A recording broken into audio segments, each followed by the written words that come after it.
제가 말씀을 정할 때 꼭 제목을 말씀을 드리지는 못합니다. 왜냐하면 어떤 때는 이렇게 읽고 제목이 딱 떠오를 때가 있고 또 전혀 생각나지 않을 때가 있는데, 오늘은 제가 제목을 정했습니다. 제목이 뭐냐면 경험을 넘어선 경험. 여러분 경험을 해보셨습니까?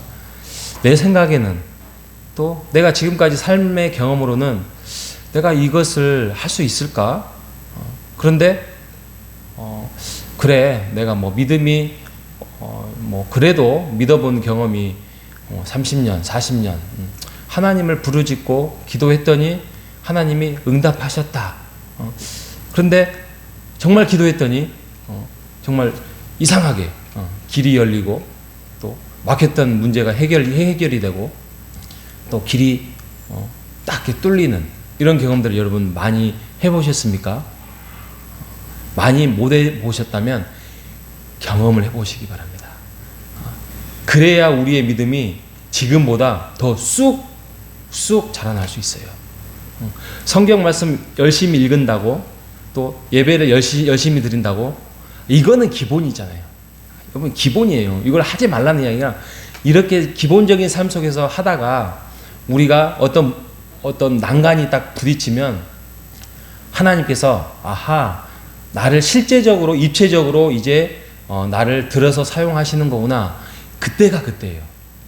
근데 우리가 대부분 많이 그냥 기본의 삶에 이렇게 딱 닥쳐서 문제를 해결하지 못하고 그냥 안주하고 살 때가 있습니다.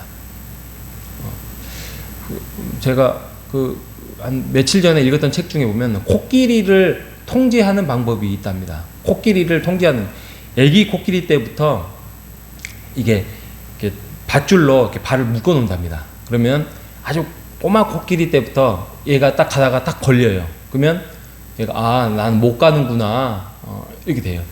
그러다가 이게 한 달이 되고 또 10달이 되고 또 몇 년이 되고 그러면 쇠사슬도 아니고 밧줄 하나에 뭐가 탁 걸리면 아하, 내가 여기밖에 못 가는구나. 이 집채만한 코끼리여도 이게 움직이지 못한다고 합니다. 그런 내용을 제가 본 것 같은데, 여러분 혹시 여러분들도 신앙생활을 하면서 그렇게 우리가 살고 있지는 않는가 한번 경험해 보시기를 바랍니다. 오늘 열왕기상, 오늘은 114 말씀이 18장 19장의 말씀인데, 뭐니 해도 구약 성경에서 기억에 남을 만한 사건이 바로 갈멜산 전투, 엘리야의 갈멜산 전투가 오늘 18장에 전개되어 있습니다. 이때만 해도 선지자임에도 불구하고 또 많은 경험들을, 기적들을 베풀었던 엘리야임에도 불구하고 그는 도망을 다녔습니다. 아합 왕이 무서워서, 이세벨이 무서워서 열심히 도망을 다녔는데 하나님께서 부릅니다. 야, 너 도망 그만 다니고 아합하고 맞대결 한번 해라. 그래서 어떻게 하나님께서 이제 링 위로 이렇게 붙이십니다. 그때만 해도 엘리야가 별로 그렇게 자신감이 없고 그런 상황에서, 근데 왜 그럴 수밖에 없는 상황이냐면, 여러분들 금방 읽었던 말씀처럼 지금 바알 선지자가 450명, 아세라 선지자가 400명, 850명의 선지자, 그들이 말한 선지자가 있습니다. 그리고 아합 왕이 있죠. 이세벨이 있죠. 그러니까 852대 1로 지금 싸우고 있습니다. 아니 1대1도 힘들고 1대 10도 힘든데 852대 1이라니요. 자신이 떨어질 수밖에 없잖아요. 하나님께서 붙이십니다. 내가 하나님임을 내가 그들 앞에서 보이리라. 아니나 다를까 여러분들이 성경 말씀 너무나도 잘 알고 있는 것처럼 852명을 하나님께서 깨부시고 새로운 또 역사를 만들어 가십니다. 이처럼 뭐 852가 뭡니까? 뭐 만대 1, 10만 대 1, 100만 대 1. 하나님 한 분이면 충분합니다. 그죠? 여러분이 하나님을 그래서 경험을 하셔야 되고 하나님을 만나셔야 되고 말씀으로 만나고 기도에서 만나고 예배에서 만나고 삶에서 만나고 찬양에서 만나고 이렇게 해서 여러분들이 아하 내가 밧줄에 모여 이렇게 묶어 있는 코끼리가 아니구나라는 것들을 여러분이 경험을 하셔야 될 겁니다. 그래야 우리가 삶 속에서 승리할 수 있고 가정에서 승리할 수 있고 또 여러분들이 세상에서 승리할 수 있는 것입니다. 하나님이 허락하시면 그 길을 보여주실 것입니다. 여러분 오늘 말씀 안에서 우리가 엘리야는 될 수 없습니다. 솔직히 뭐 엘리야만큼 뛰어넘을 수도 있겠지만 보편적으로 엘리야를 뛰어넘을 수는 없지만 하나님께서 우리의 이 시대에 맞게 이 역사에 맞게 우리 교회에 맞게 여러분들을 쓰일 수 있도록 하나님이 단련시키시고 훈련하실 것입니다. 그거에 대해서 우리가 두려워하지 말고 어떤 일에 딱 닥쳤을 때 한번 기도의 자리를 확보하십시오. 또 하나님을 의지하는 삶을 살아가는 여러분 되시기를 바랍니다. 그러면 여러분께서 그 길을 하나님을 만나고 하나님을 경험하고 신기한 체험을 가질 수 있을 것입니다. 제가 마지막으로 그래도 좀 이렇게 오셨는데 좀 기적 아닌 기적 또 체험 아닌 체험 또 오늘 제목에 맞게 경험을 넘어선 경험이 뭐가 있을까? 뭐 여기 교회 온 사건은 제가 몇 번 왕왕 이야기를 했기 때문에 또 지난주에 목사님도 말씀하셨기 때문에 제가 합신을 오게 된 합신 신학교를 오게 된 경험을 한 몇 분만 경험하고 말씀드리고 마무리를 하려고 하는데 제가 이 광주에서 신학교를 다녔고 또 대학을 다녔고 했습니다. 근데 그 당시에 지금으로 합동 측 개혁 측이 쪼개져 버렸어요. 쪼개져 가지고 야 이거 어디로 가지? 그래서 그때 이제 지금에 이제 돌아가셨지만 목사님이 담임 목사님 올산교회 담임 목사님이 추천서를 제가 어디를 쓸까요? 근데 추천을 안 해주셔요. 신학교가 두 개로 쪼개져 가지고 그래서 야 이거 난감하다. 그래서 무작정 광주를 떠나야 되겠다. 무슨 배짱으로 한 번도 광주를 떠난 적이 없는 그 상황 속에서 광주를 떠나서 그 당시에 신갈에 형님 댁이 있는데 정말 그 형수님 미안하게 거기에서 1년만 좀 얹혀 살겠습니다 해서 그냥 무작정 올라갔어요. 욕을 많이 먹을 셈 치고 근데 그냥 잘해 주셨어요. 그래서 그곳에서 공부도 하면서 이제 뭐 이렇게 이곳저곳 신학교 탐방도 하고 그래서 이곳저곳을 다녔어요. 뭐 성내동에도 있었고 또 저쪽 그 미아 삼거리인가 거기에도 이제 쪼개진 신학교도 있고 총신대도 있었고 그런데 신갈하고 이 수원하고 바로 경계선이라는 거 아십니까? 그래서 그곳에 가서 어떤 신학교를 하나가 있다고 하니까 무작정 갔습니다. 그곳이 이제 합신인데 저는 이곳에 있을 때만 해도 합신이 있는 줄 몰랐어요. 합신이 모르고. 근데 이제 갔어요. 5월 달쯤 됐어요. 그러니까 1년을 제가 이제 수학 공부를 하려고 재수를 할 때예요. 근데 2001년도에 그냥 갔는데 학교가 너무 아름답고 아담하고 좋아요.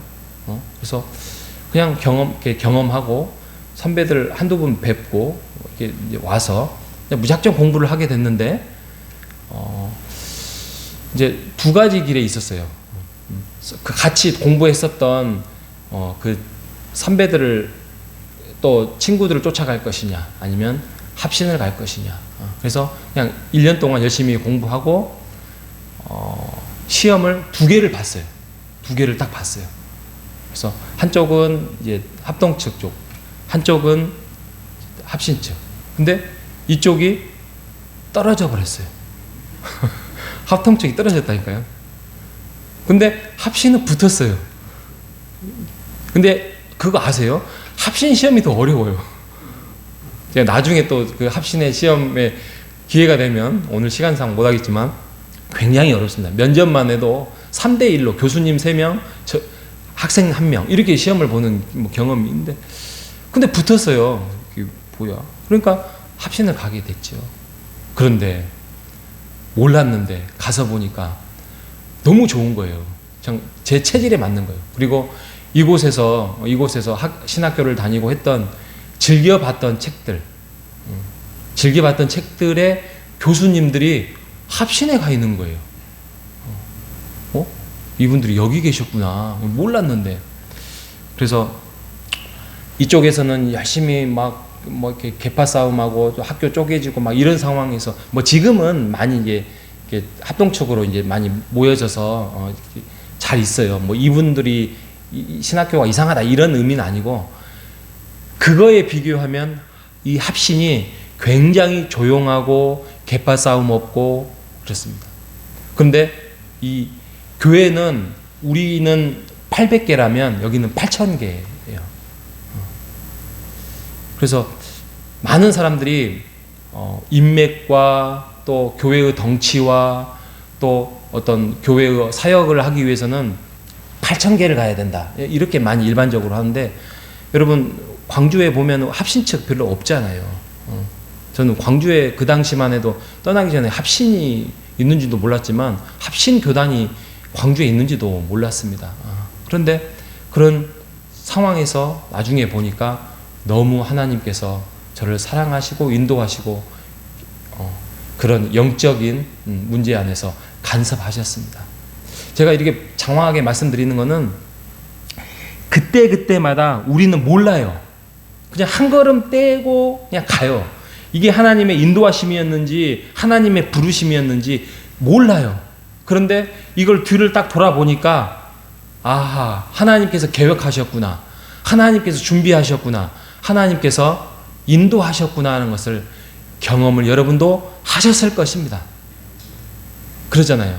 제가 이 자리에 서 있는 것은 바로 그 한 날, 또 그 한 달, 그 1년, 또 그 몇 달, 몇 년을 하나님께서 저를 이끌어 주셨고 또 하나님께서 세워주셨기 때문에 오늘 이 자리에 서서 목사로 있는 것이지, 제가 뭐 잘해서, 뭐 공부를 잘해서, 합신의 선택을 잘해서 이런 것은 아닙니다.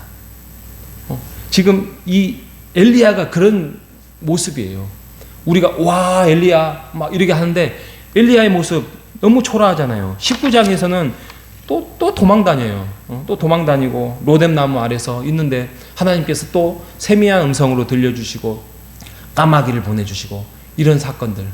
여러분, 먹고 마시는 거에 우리가 최선을 다해서 살아가야 되겠지만 그거에 대해서 걱정하지 말고 염려하지 마시기를 바랍니다.